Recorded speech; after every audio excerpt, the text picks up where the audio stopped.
Dema şevli sergun deme daket, denge saze keci dur ve dihat. Dinav govendi demin tedit, tüne dinav kesan de buyi. Tu buyi sedema kues kesendin, ketne ditin.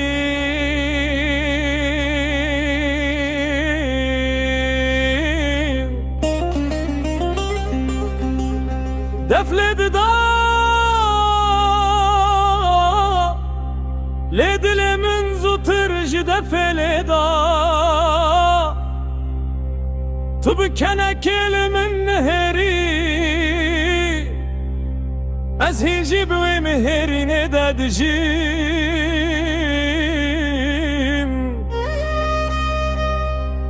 Dibejindem her tişti guherine, li ev şevqet biramın naçe.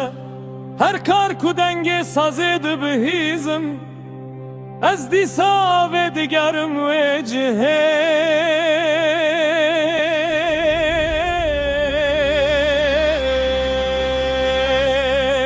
Tuhati vek barana yekema bihari tükeni, çiyacib mereken yan, ez nestanj boten visan, ez jiyana xwe kiristran. Ger rojeke hemû tişgir bibin, ez ê wê şevê qet ji bîr nekim.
Sazev çîrokê bidome, bila bawa mana vê te bibêje.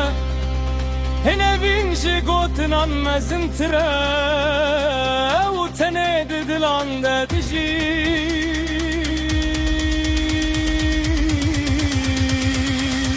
Tu hatî wek barana yekema biharî tükenî.